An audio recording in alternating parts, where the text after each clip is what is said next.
निजम परोवेति गणना लघुचेत साम, उदार चरित्रा नाम तू वसुधैव कुटुंबकम। यह अपना है वह पराया है, ऐसा सोच तुच्छ व्यक्ति रखते हैं। सज्जन व्यक्ति के लिए, भद्र पुरुष के लिए यह पूरी पृथ्वी अपना परिवार है। जो हम पे भी ये विपदा आई है कोरोना वायरस, जिससे पूरी मानव जाति सशंकित है, घबराई हुई है, एक पीड़ा के दौर से गुजर रहे हैं हम। उस पर मैं चाहूँगा कि हम सब मिलकर इस पर कड़ा प्रहार करें, तब हम इस लड़ाई को कहीं जीत सकते हैं और हम अपने आप को सुरक्षित रख सकते हैं। जब भी कभी बाहरी आक्रमण होता है, जब भी हमें दुश्मनों से सामना करना पड़ता है, जब हम बिखर जाते हैं, टूट जाते हैं, तब हम पे वो दुश्मन भारी पड़ता है। जब हम एकजुट होकर उस दुश्मन को भगाने की कोशिश करते हैं, उसका सामना करने की कोशिश करते हैं, तो एक ना एक दिन वो जरूर भाग जाता है। वैसे ही कोरोना वायरस जो है, हम सब अगर मिलकर इसे हराना चाहें तो एक ना एक दिन हारेगा और हम जीतेंगे, ये मुझे पूर्ण विश्वास है। राज्य की सरकारें, केंद्र की सरकारें जो भी फैसला ले वो अलग बात है, मगर हमें जो फैसला करना है मानव जाति के लिए, अपने लिए, अपने बच्चों के लिए, उसे स्वयं हमें करना है। हमें किसी के भरोसे नहीं रहना है। कुछ चीज़ें हैं जिसे हम ध्यान में रखें तो हमें कोरोना वायरस से बहुत ज़्यादा सुरक्षित अपने आप को रख सकते हैं। जितनी भी तमाम तरह के खबरें न्यूज़ पे दिखाई जा रही है, सोशल मीडिया नेटवर्क पे शेयर की जा रही है, उसमें बहुत सी ऐसी चीज़ें हैं जो गलत भी हैं। तो मैं हाथ जोड़कर आपसे प्रार्थना करता हूं कि गलत चीज़ आप अपने मोबाइल से सोशल मीडिया पर मत शेयर करिए। ये हमारे अंदर एक नकारात्मक शक्ति लेके आ रहा है, जिसे हम निराश हो रहे हैं, हताश हो रहे हैं। अगर आपको कुछ शेयर करना है तो अच्छी चीज़ें शेयर करिए, मोबाइल के माध्यम से, इंटरनेट के माध्यम से, फेसबुक के माध्यम से, ताकि लोगों में एक सकारात्मक सोच जाए, लोग का जो डर है वो कम हो। कोरोना वायरस के बचाव के लिए, कोरोना वायरस से सतर्कता के लिए ऐसी चीज़ें आप अगर भेजते हैं लोगों के पास, तो उनके ऊपर एक अलग ही ऊर्जा प्राप्त होगा, जिससे वो लड़ने के लिए अपने आप को, खुद को तैयार करने के काबिल बनेंगे और उनको एक अलग तरह की ऊर्जा मिलेगी। जितने भी ये गलत मैसेज आप लोगों को भेज रहे हैं, उससे और एक डर का माहौल है। जितना हम डरे हुए हैं, जितना हम घबराए हुए हैं, उतना घबराने की ज़रूरत नहीं है। अगर हम धैर्य से रहें, हिम्मत ना हारें, तो हम जीतेंगे और कोरोना हारेगा, ये मेरा दावा है। तो मैं आपसे चाहता हूँ कि आप घर से बाहर जब भी निकलें तो मास्क का प्रयोग जरूर करें। मास्क लगाकर ही आप कहीं जाएं, कहीं आएँ। लोगों से मिलना जुलना कम करें, लोगों से दूरी बनाए रखें, सोशल डिस्टेंसिंग का पालन करें और खाने पीने के चीज़ों में परहेज करें। फ्रिज की चीज़ें तो बिल्कुल ना खाएं, जो ठंडा चीज़ होता है वो बिल्कुल ना खाएं। कोल्ड ड्रिंक्स नहीं पिएं। पीना है तो आप मटके का पानी पीजिए, अच्छा रहेगा। कोल्ड ड्रिंक मत पीजिए। फ्रिज की कोई भी वस्तु मत खाइए जिससे आपको इस तरह का सामना करना पड़े, जिससे खांसी हो, सर्दी हो, बुखार आए, तो आप और घबरा जाएंगे, आपके परिवार वाले और घबरा जाएंगे। और कोई भी इस तरह का गलती मत करिए जिससे लोगों के ऊपर नकारात्मक सोच जाए और लोग बिल्कुल ना डरें। जितना अधिक हो सके अपने भोजन में, अपने खाने में विटामिन युक्त भोजन करें, जिससे हमें विटामिन मिले, हमारी एनर्जी बने। हमें शक्तिवर्धक खाना है और घर के जो भी छोटे बच्चे हैं उस पर विशेष ध्यान रखिए, जो उन्हें बाहर मत घूमने दीजिए। अगर आपको भी कहीं ज़रूरत ना हो तो आप घर से बाहर मत निकलिए।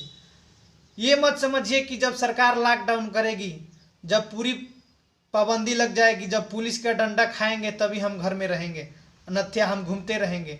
ऐसे करने से हमारे ऊपर और विपत्ति बढ़ती रहेगी। और हम इसी तरह इसी बोझ के नीचे दबे चले जाएंगे और हमारा परिणाम ये होगा कि हम कहीं के नहीं रह जाएंगे। तो आप सब से निवेदन है कि एकजुट होइए और एकजुट होकर अपने कर्तव्य का निर्वहन करिए और लोगों को जागरूक करिए। किसी भी तरह की कोई नकारात्मक सोच, नकारात्मक पोस्ट, नकारात्मक मैसेज कहीं भी मत भेजिए।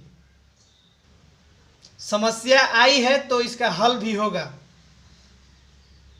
भगवान पे भरोसा रखिए, घबराए बिल्कुल नहीं। आप घर से बाहर कहीं भी निकलते हैं, जाते हैं तो अपने आप को पूर्ण रूप से सुरक्षित करके जाइए। मास्क पहनिए, ग्लव्स पहनिए और उधर से कहीं से भीड़ भाड़ वाले एरिया से अगर आप घूम के आ रहे हैं तो घर में आने से पहले अपने कपड़े को बाहर धूप में उतार कर डाल दें, धोकर डाल दें। मास्क खोलें, हाथ पैर धोएं, सैनिटाइजर का प्रयोग करें और घबराएं डरे बिल्कुल नहीं। और लोगों के मनोबल को बढ़ाइए। आपको आपके परिवार की ज़रूरत है, आप अपने परिवार की ज़रूरत है, तो आप ऐसा कतई काम मत करिए जिससे आपके परिवार की मनोबल टूटे और आप एक परिवार का सहारा हैं तो परिवार का सहारा टूटे। अस्पताल में बेड नहीं है, ऑक्सीजन नहीं है, डॉक्टर नहीं है, रोगों का इलाज ले जाकर सड़कों पर किया जा रहा है। किसी को बेड नहीं मिल रहा है, किसी को ऑक्सीजन नहीं मिल रहा है, कोई रोड पे दम तोड़ रहा है, कोई गाड़ी में दम तोड़ रहा है। हम ऐसे परिस्थिति से गुजर रहे हैं। ये हमारी गलती का परिणाम है। काश कुछ दिन पहले जब हम कोरोना वायरस पे कुछ काबू पा गए थे, उस टाइम जो वैक्सीनेशन हो रहा था जिसमें सभी को वैक्सीन लगी होती, हम इन चुनावी रैलियों में नहीं घूमे होते, विदेशी दौरा नहीं किए होते, कुछ दिन संभल कर अपने आप को और इस पे हम ध्यान दिए होते तो आज हमें यह नौबत देखने की जरूरत नहीं पड़ती। ये जैसे लोग हैं, जैसी सरकारें हैं, उनका ही हमारा परिणाम है कि हम आज इतने त्राही त्राही कर रहे हैं और हम मारे मारे फिर रहे हैं ऑक्सीजन के लिए, बेड के लिए। कभी हम जाति के लिए लड़ते हैं तो कभी मजहब के लिए लड़ते हैं, मगर हम अपने इन संसाधन के लिए कभी नहीं लड़ते कि कल हमारे ऊपर कोई विपत्ति आ जाए तो हम कहाँ जाकर इसका निवारण करेंगे, इसका निस्तारण कैसे होगा, ये हम कतई नहीं सोचते हैं। अपनी सरकार बनाने के लिए रैलियाँ करते हैं, हेलीकॉप्टर से जाते हैं, हवाई जहाज से जाते हैं, करोड़ों रुपए का खर्च करते हैं रैली में, मगर यही करोड़ों रुपए का खर्च अगर हम इस जनता पर किए होते तो आज हमारी ये नौबत नहीं होती, हमें ये नहीं दिन देखना पड़ता। जिस देश में राशन खा खा कर, कोटे पर मिलने वाले राशन खाकर लोग जीवन निर्वहन करने को मजबूर हैं, उस देश में हम बुलेट ट्रेन की बात करते हैं। जहां के युवाओं को मोबाइल छेड़ने के अलावा दूसरा कोई काम नहीं है, उस भारत को हम डिजिटल इंडिया बनाने जा रहे हैं। सबसे पहले कोरोना स्कूल में पहुंच रहा है। छोटे छोटे बच्चे जो हैं, पढ़ने लिखने वाले हैं, उनका स्कूल कॉलेज बंद है। जो अभी घर पे खेल कूद में अपनी उम्र, पढ़ाई की उम्र को खेल कूद में बिता रहे हैं, स्कूल कॉलेज बंद हैं, सब अनपढ़ होकर रहेंगे तो कैसे हमारा देश डिजिटल बनेगा, कैसे हम डिजिटल इंडिया का सपना देख पाएंगे। ये सोचने वाली बात है। जो हमारी मूलभूत सुविधाएं हैं वो हमें ध्यान नहीं आता।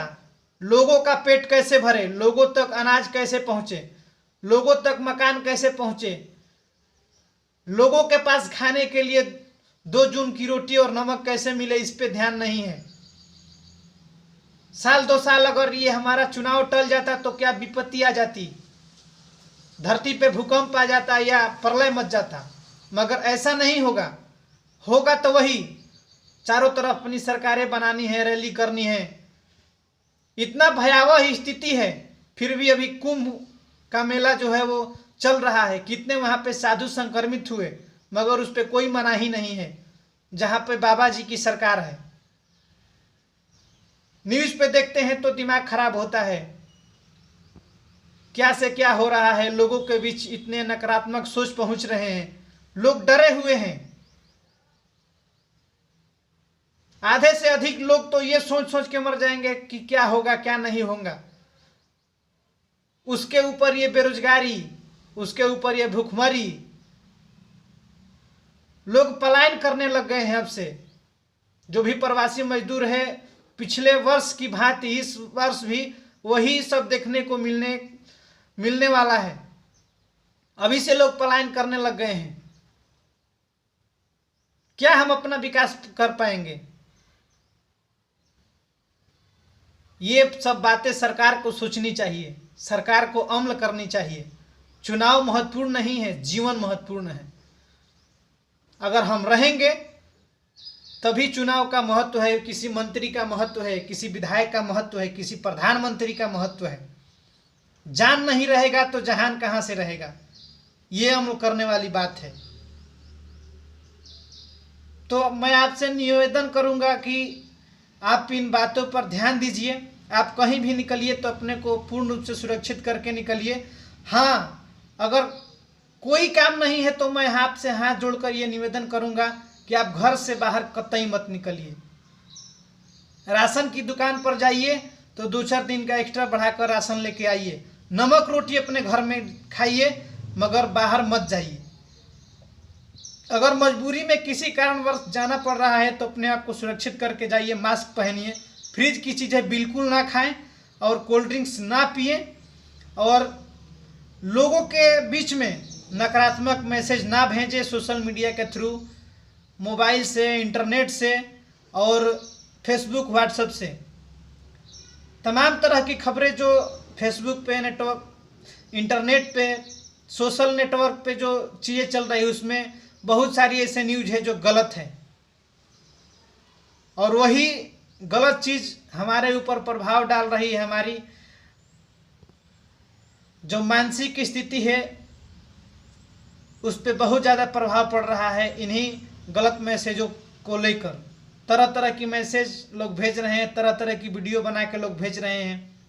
इसे आप रोकिए। इस तरह की चीज़ें आप बिल्कुल शेयर मत करिए, मैं आपसे निवेदन करूंगा।